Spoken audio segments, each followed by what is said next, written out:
Kita pernah berbahagia dengan satu nikmat. Rasanya segalanya ada di genggaman kita. Tapi 1-2 bulan nikmat itu menjadi kecil dan kita kehilangan kegembiraan. Assalamualaikum warahmatullahi wabarakatuh. Bismillah, alhamdulillah, la haula wa la quwata illa billah. Allahumma sholli ala sayyidina Muhammad wa ala alihi washabbihi kama la nihayata li kamalika wa adada kamali. Para santri dimanapun Anda berada, semoga Anda senantiasa diberikan kesehatan lahir dan batin. Pagi ini cerah karena semalam hujan. Mungkin ini tanda musim hujan telah datang, atau mungkin hujan kiriman.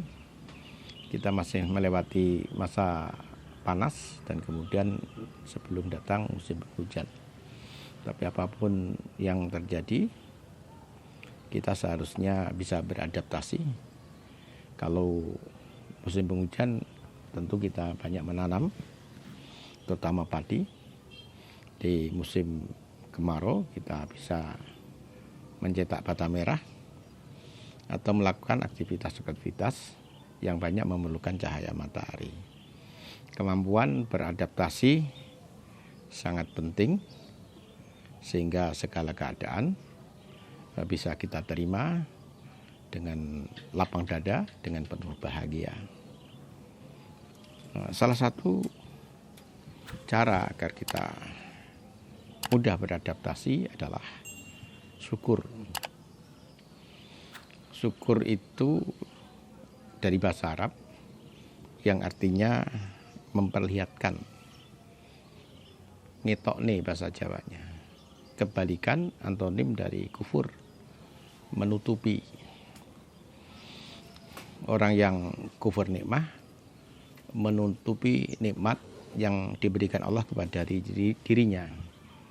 Ia hanya tahu nikmat yang Allah berikan kepada orang lain. Seakan-akan dirinya tidak pernah mendapatkan nikmat. Itu orang yang kufur. Agar kita senantiasa bisa bersyukur, Al-Ghazali mengajarkan kepada kita yang pertama ilmu, yang dua keadaan, yang ketiga perbuatan. Ilmu artinya yaitu satu, ma'rifatun nikmah. Kita mengerti nikmat. Konsep nikmat harus kita definisikan lagi. Konsep nikmat harus kita pelajari lagi. Nikmat bukan hanya uang, bukan hanya jabatan, bukan hanya kedudukan. Nikmat juga kesehatan, kesempatan, ilmu, penghormatan orang kepada kita, itu juga nikmat, anugerah. Ma'rifatun nikmah. Kita harus senantiasa mencoba mengerti nikmat sampai kita tahu sedetail mungkin nikmat yang demikian banyak sehingga kita tidak bisa menghitungkan. Yang kedua adalah ma'rifatul mun'im. Nikmat itu diberikan oleh Allah Subhanahu wa taala. Dia Maha Pengasih, Maha Penyayang. Sifat itu selalu melekat dalam dirinya. Maka apapun sebenarnya adalah perwujudan dari kasih sayangnya. Seseorang tidak harus makan yang enak-enak untuk jadi sehat. Kadang makan enak, kadang juga makan yang pahit-pahit. Keseimbangan antara enak dan tidak enak sebenarnya adalah bagian dari upaya menumbuhkan kesehatan. Allah sangat pengasih kepada kita. Diberikan kehidupan yang menyenangkan, yang sesuai dengan kehendak kita. Tapi juga sering diberikan kehidupan yang tidak menyenangkan kita. Hikmahnya yang pertama agar kita tahu bahwa segala yang terjadi tidak mutlak otoritas kita. Segala yang terjadi adalah milik Allah Subhanahu wa taala, kehendak Allah Subhanahu wa taala. Yang kedua, dengan mendapatkan kebahagiaan dan kesedihan, kita senantiasa harus bisa mawas diri, harus bisa introspeksi, harus bisa melihat di dalam diri kita. Sehingga dengan sikap itu kita selalu menjadi orang yang lebih baik. Seperti disyaratkan Rasulullah, barang siapa yang hari ini lebih baik ketimbang kemarin adalah orang yang beruntung.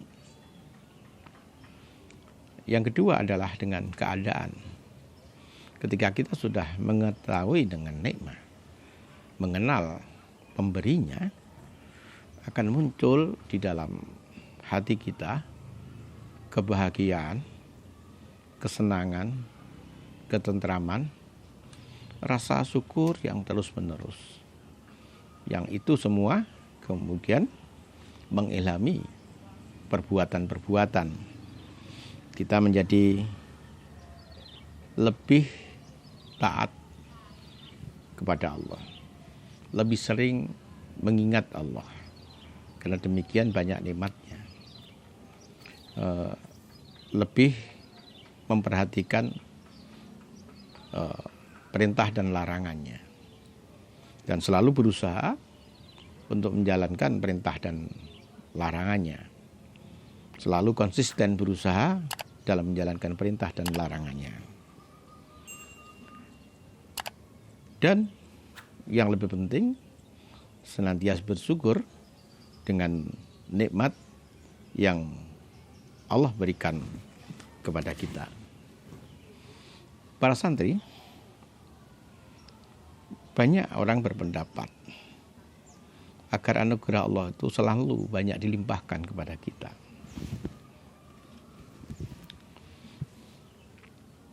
Dan selalu berusaha agar nikmat itu terus bertambah, terus bertambah, terus bertambah. Sebenarnya agar nikmat itu bertambah sangat mudah jalannya. Dengan apa? Dengan bersyukur. Caranya seperti tadi sudah saya sampaikan. Kalau kita mampu menerjemahkan syukur dalam kehidupan kita sehari-hari, Allah berjanji, la in syakartum la azidannakum. Ketika kalian bersyukur, sungguh-sungguh kami akan menambah. Sebaliknya, ketika kita melupakan nikmatnya, dan ini menjadi kecenderungan rata-rata manusia. Yang pertama, mengecilkan nikmat. Yang kedua, melupakan nikmat. Kita pernah berbahagia dengan satu nikmat. Rasanya segalanya ada di genggaman kita. Tapi 1-2 bulan, nikmat itu menjadi kecil dan kita kehilangan kegembiraan. Dan lama-lama, sesuatu yang dulu kita sangat berbahagia dan berbangga, kemudian kita lupakan. Kemudian Allah terus memberikan nikmat. Rasanya seperti itu lagi. Kita kecilkan, kita lupakan. Allah memberikan lagi.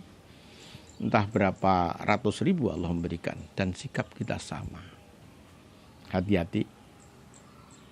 Hal yang demikian disebut dengan kufur nikmat. Orang yang kufur nikmat, wala in kafartum inna adabi lasyadid. Orang yang kufur nikmat, segalanya akan menjadi musibah. Bukan hanya harta bendanya, kedudukannya, kehormatannya, keluarganya, tetangganya, masyarakatnya, semuanya akan menjadi adab baginya. Kita banyak melihat orang yang kaya justru makin jauh dari Tuhan. Kita sering melihat orang yang berkedudukan tinggi justru terjerat korupsi. Kita melihat orang yang berpangkat tinggi justru membuat masalah bagi negeri ini. Sebabnya pasti karena mereka kufur nikmat. Pangkat, kedudukan, harta tidak membuat mereka semakin dekat kepada Tuhan. Sebaliknya, apa yang dicapai justru semakin membuat lalai, semakin membuat mereka jauh dari Tuhan. Maka bersyukurlah. Terima kasih atas perhatiannya. Wallahu muwaffiq ila aqwamit thoriq. Assalamualaikum warahmatullahi wabarakatuh.